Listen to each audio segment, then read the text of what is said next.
Good morning, everybody. It's Monday, the 18th of May, and welcome to our daily COVID update. We're going to start by going directly to the board. So we're tracking the spread of the virus over time. This is the latest up-to-date chart. This is for the state of Florida that we're looking at now.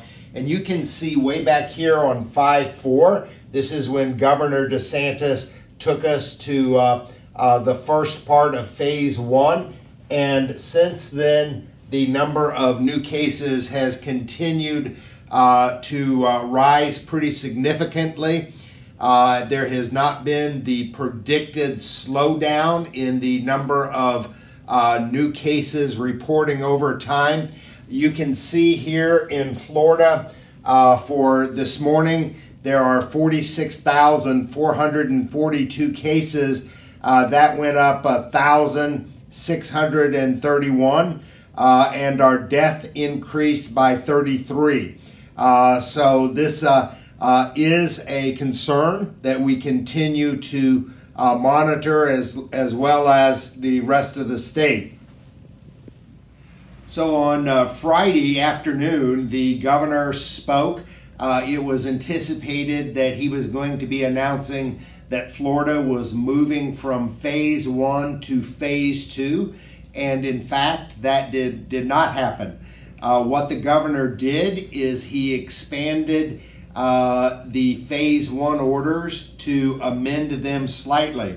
And how he amended those is he opened up gyms with limited precautions in terms of the number of individuals who can be in a gym at a given time and the hours of operation. He also moved restaurants and retail capacity up from 25% to 50%. So he's allowing more individuals to be in places where you might normally gather. He also announced that he would consider theme park plans for reopening and asked that the major theme parks, Universal, Disney, Busch Gardens, start to consider reopening plans for his consideration. He has not lifted the restrictions on movie theater. He did also not make any changes to the restriction he has in place for senior housing, specifically skilled nursing communities like what we have here at Regency Oaks. So he did not announce how long he intended to be in this extended phase 1, and your guess is as good as mine. We entered the first part of phase 1 on the 4th, and he ran with it for about 2 weeks. So you might be able to jump to the conclusion that he's going to run the balance of this expanded phase 1 for an additional 2 weeks. Why that is significant for us is our planning for when we go to phase 1 is when the governor goes to phase 2, and then 7 days later it's our plan to open up Regency Oaks to our phase 1 plan. So at the very earliest, I think this delay by the governor and not going to phase 2 is probably going to push our plans back by at least 3 weeks as well. So we will continue to focus on this and see where it takes us. Here's another chart that I thought was really interesting. You may recall when we last looked at this, Hillsborough County had a pretty significant spread, and this of course is the eastern seaboard where we've always had an issue, and Broward, Dade, and Palm Beach County. You can see that now pretty much all of mid-southern Florida is seeing a spread of the virus. And the only counties in Florida that have not seen a significant spread appear to be these panhandle coastal counties, smaller populated, and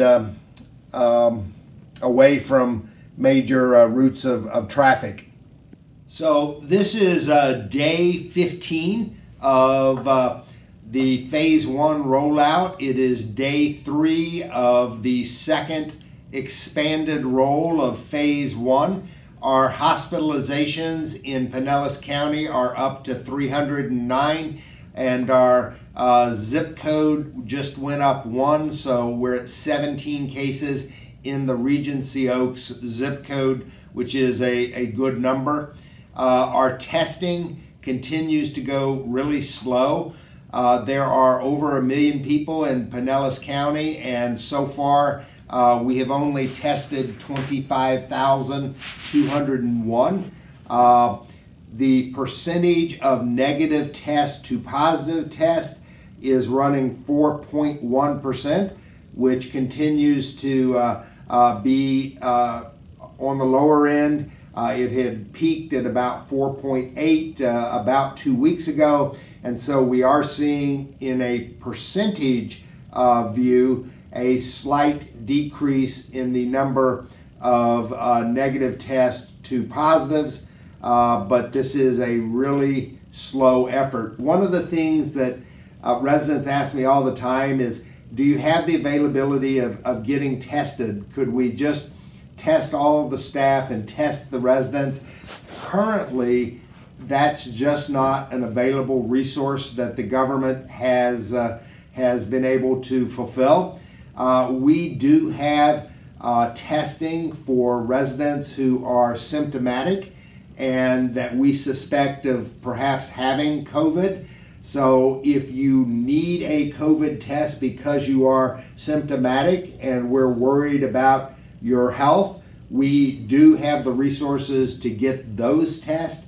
But in terms of using the COVID testing as a means of identifying who might potentially be sick or who has had COVID and is recovering, that information and those resources are just not available here in Pinellas County. And that's pretty much true throughout the rest of the state and the United States for that matter.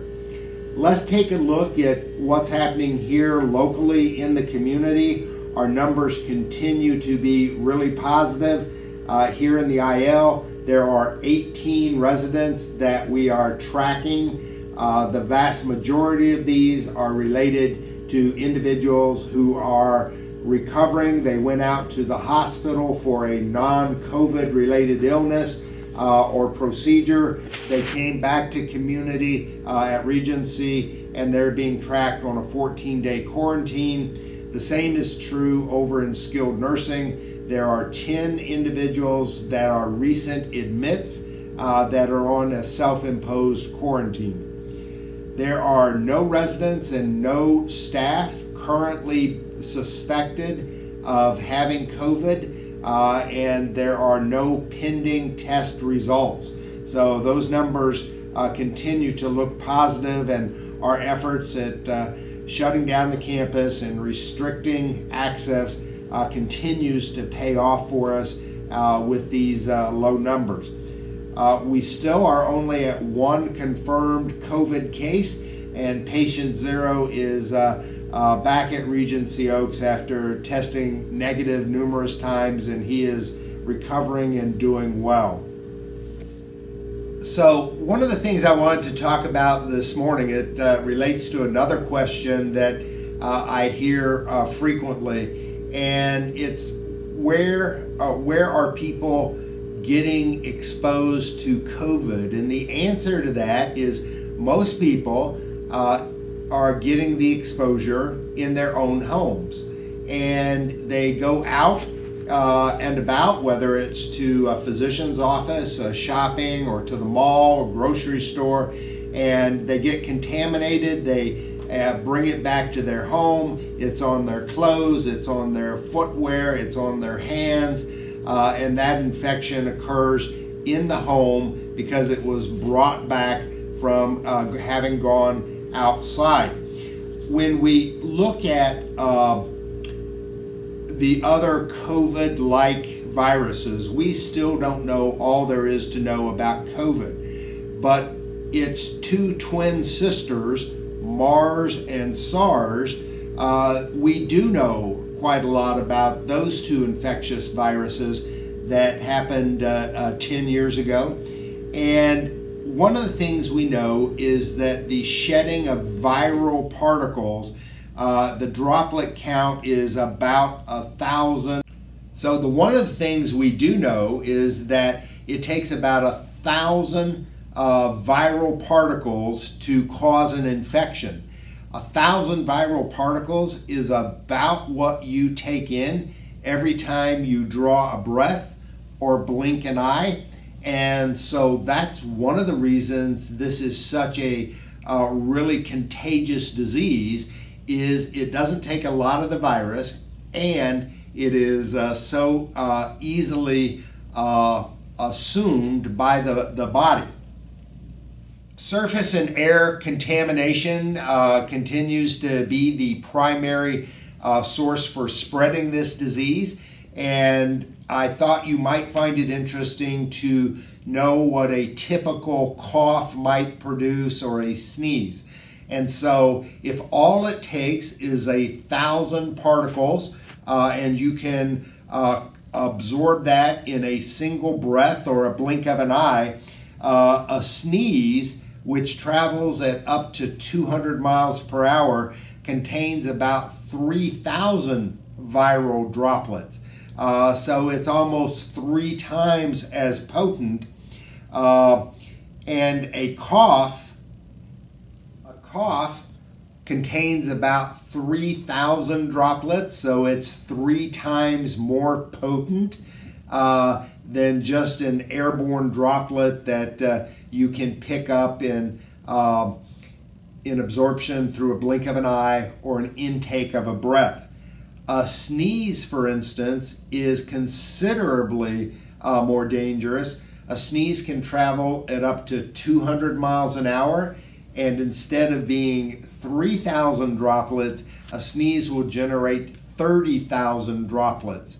So those are absolutely the two most concerning issues that you need to be aware of, is making sure that you are not around people who are either coughing or sneezing, because it triples or even higher with a sneeze your risk of exposure.